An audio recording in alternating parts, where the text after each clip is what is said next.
آپ اس سوال کو کیسے دیکھتے ہیں؟ جو آپ کا تجربہ ہے، آپ کے نزدیک اس کو کیسے اسیس کریں گے اس معاملے کو؟ میرا خیال عمران خان صاحب اگر ٹیکنیکلی دیکھا جائے تو عمران خان صاحب اس وقت تو مائنس ہی ہیں. وہ نہ وہ پارٹی کے وہ بانی، وہ خود کو بانی کہنا شروع ہو گئے. بانی کہا جاتا ہے ان کو، پارٹی کا چیئرمین تو نہیں کہا جاتا. پارٹی کے چیئرمین جو ہیں بیرسٹر گور ہیں، اور وہی پارٹی کو آن پیپر سے وہی چلا رہے ہیں. بے شک وہ خان صاحب بھی باہر بیٹھ کے جیل کے اندر سے چلا رہے ہیں، علیمہ خان صاحبہ باہر سے چلا رہی ہیں، لیکن ٹیکنیکلی آن پیپرز بیرسٹر گوہر جو ہیں پارٹی کے چیئر پرسن. سو خان صاحب پارٹی کے حد تک اگر دیکھا جائے آن پیپرز تو خان صاحب تو مائنس ہو چکے ہیں. جیسے کسی دور میں آپ کو یاد ہوگا نواز شریف صاحب جو ہیں وہ مائنس ہو گئے تھے. سو وہ چیز اپنی جگہ پہ وہ ایک جگہ سیٹل ہوگی. اب یہ کہہ رہے ہیں کہ جناب کے 2026 میں خان صاحب رہا ہوں گے. ابھی تو خان صاحب کی رہائی کے کوئی چانسز نہیں نظر آ رہے. رہائی کے 2-3 چانسز ہو سکتے تھے. ایک تو یہ ہو سکتا تھا اتنی زیادہ ماس موومنٹ جہاں پہ ہوتی، وہ جو اس پہ آپ کو جو سلمان اکبر راج صاحب کہتے ہیں 10 لاکھ بندہ باہر آ جائے، پھر انقلاب آ سکتا ہے، تو پھر آپ کو رہائی مل سکتی ہے. اسٹریٹ موومنٹ سے تو کوئی رہا نہیں ہو، لیکن خان صاحب کے ذہن میں ہے کہ شاید میں رہا ہو سکتا ہوں. Let's see.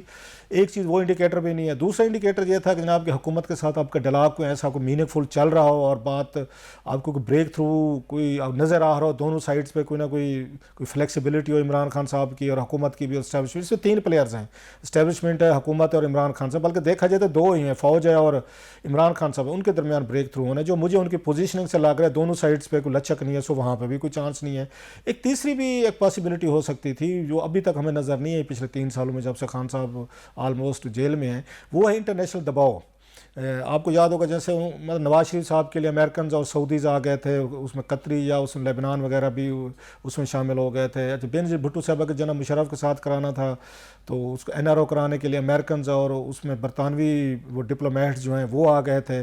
سو جو عمران خان صاحب کو ڈس ایڈوانٹیج ہے کہ عالمی لیول پر ان پر کوئی ایسا کوئی لیڈر یا ملک نہیں ہے جو پاکستانی کو اسٹیبلشمنٹ یا حکومت پہ دباؤ ڈالے اور ان کی رہائی کے لیے رول ادا کرے. وہ 3-4 ممالک ہو سکتے تھے، چائنا ہے، سعودیز ہیں، امریکنز ہیں، تو ان کی طرف سے تو کوئی عمران خان صاحب کے لیے ہمیں کبھی بھی کوئی بیان بھی نظر نہیں آیا. سو یہ تینوں وہ اس وقت اگر آپ ان کو فیکٹرز کو دیکھیں تو پھر آپ کو تھوڑا سا مشکل لگ رہا ہے کہ خان صاحب کی رہی ہے. لیکن وہی والی بات کہ all of sudden any thing can happen in Pakistan, وہ اس کو رول آؤٹ نہیں کیا جا سکتا. علینا شکری صاحبہ، کیا آپ بھی یہی منظرنامہ دیکھ رہی ہیں یا اب آپ کو تصویر کا دوسرا رخ بھی دیکھ پا رہی ہیں؟ میرے خیال سے عمران خان صاحب کے رہا ہونے کی بات کو ایک طرف رکھ دیتے ہیں.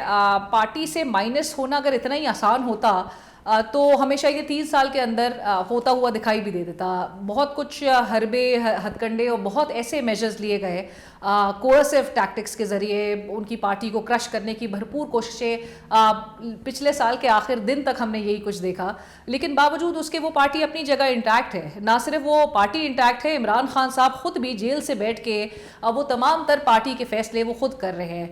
وزیر اعلیٰ کب تبدیل کرنا ہے، کس کو لے کر آنا ہے. گنڈاپور صاحب کو جب وہ ریپلیس کرنے کی بات کرتے ہیں تو ایک دن کے اندر یہ پوری موو ہمیں ایگزیکیوٹ ہوتے ہوئے نظر آتی ہے اور گنڈاپور صاحب اس پہ ایک لفظ بھی نہیں کہتے ہیں. سو عمران خان صاحب کی جو گرفت اور گرپ ہے آن ہز پارٹی وہ ابھی بھی اتنی ہی مضبوط ہے جیل سے اندر بیٹھ کے. اور پارٹی کے فیصلے ہو، پارٹی کی جو قیادت میں کس طرح کی تبدیلی ہو، کس نے لیڈ کرنا ہے، کس کو چیلنج دینا ہے، کس کو اسٹریٹ موومنٹ کی کال کے حوالے سے تیاری کرنے کے حوالے سے جو ہدایات ہیں وہ جاری کرنی ہے، وہ سب جیل سے بیٹھ کے عمران خان صاحب خود اکیلے کر رہے ہیں اور اس کے علاوہ کوئی فیصلے نہیں کر رہا اور ان کے علاوہ کوئی فیصلے امپلیمنٹ کر بھی نہیں کوئی پا رہا. مالک صاحب، حکومت کا دعویٰ یہ رہا ہے کہ معاشی اشاریے بہتر ہو گئے ہیں جو حکومت میکرو اکنامک فگرز کو کوٹ کرتی ہے، لیکن ناقدین یہ کہتے ہیں کہ کوئی میجر چینجز نہیں آئے. جن اسٹرکچرل ریفارمز کی بات کی گئی تھی وہ اب تک نہیں لائے جا سکے. تو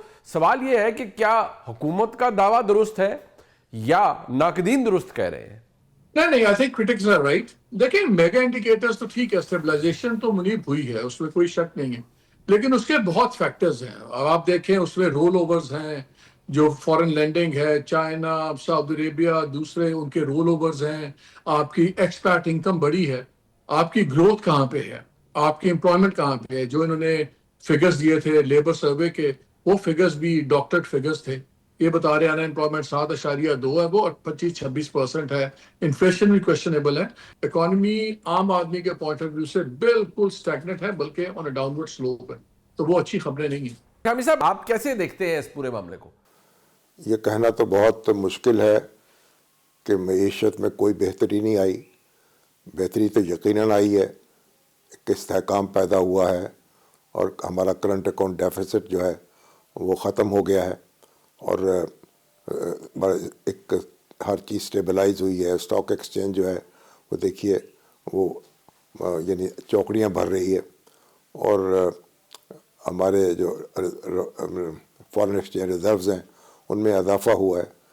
لیکن یہ کہنا کہ ہر چیز درست ہو گئی ہے یہ بھی غلط ہوگا. تو بہت سی چیزیں درست ہونی اور بہت سے کام کرنے ہیں اور کمر ہمت باندھ کر آگے بڑھنا ہے. تو اگر اسی رفتار سے ہم نے اپنا سفر جاری رکھا تو پھر ہماری مشکلات میں کمی واقع ہو سکتی ہے. لیکن اگر درمیان میں کوئی رخنہ پڑ گیا اور کوئی رکاوٹ آ گئی تو پھر حسب معمول ایسا ہی ہوگا کہ ہم پیچھے کی طرف سفر شروع کر دیں گے. اسارانہ صاحب اتفاق رائے ہوگا آپ کا بھی یہی اوپینین ہے یا مختلف ہے اس سے؟ یہ جو معیشت کی بہتری کے دعوے ہیں اس پہ میں کچھ آپ کو عرض کرنا چاہ رہا ہوں کہ پاکستان میں جو 2,62,00,000 کے قریب بچے اسکول سے باہر ہیں. شرح خواندگی ہماری 60% ہے. یہ بھی سارا کچھ ملا ملو کے پھر پاکستان ڈیفالٹ رسک میں کمی کے لحاظ سے دوسرے نمبر پہ، یعنی ہم ہیں ابھی لائن کے اندر ہی. پھر آپ اندازہ کر لیں کہ رول آف لا میں ہم 142 میں سے 130ویں نمبر پہ ہیں. آزادی اظہار رائے میں 180 میں سے 152 پہ. تو یہ آپ پھر وہ ہمارے برین ڈرین آپ دیکھ لیں کہ کس حوالے کتنا بڑھ گیا ہے. پھر آپ یہ دیکھ لیں کہ جو ہمارا ایک عام آدمی ہے، میں یہ فگر شکر نہیں مانتا، ایسے فگر تو میں کئی عرصے سے میں بجٹ تقریروں میں سنتا آ رہا ہوں، لیکن ایک غریب آدمی کی زندگی جتنی اس وقت مشکل ہے تکلیف میں نے اپنے پوری زندگی میں نہیں دیکھی. کلاسا صاحب آپ اس سوال کو کیسے دیکھتے ہیں؟ جو آپ کا تجربہ ہے آپ کے نزدیک اس کو کیسے اسیس کریں گے اس معاملے کو؟ وہ کہتے ہیں سچائی کہیں درمیان میں ہوتی ہے، ایک اپوزیشن کا سانچہ ہے، ایک حکومت کا سانچہ ہے اور ایک اصل سانچہ ہے.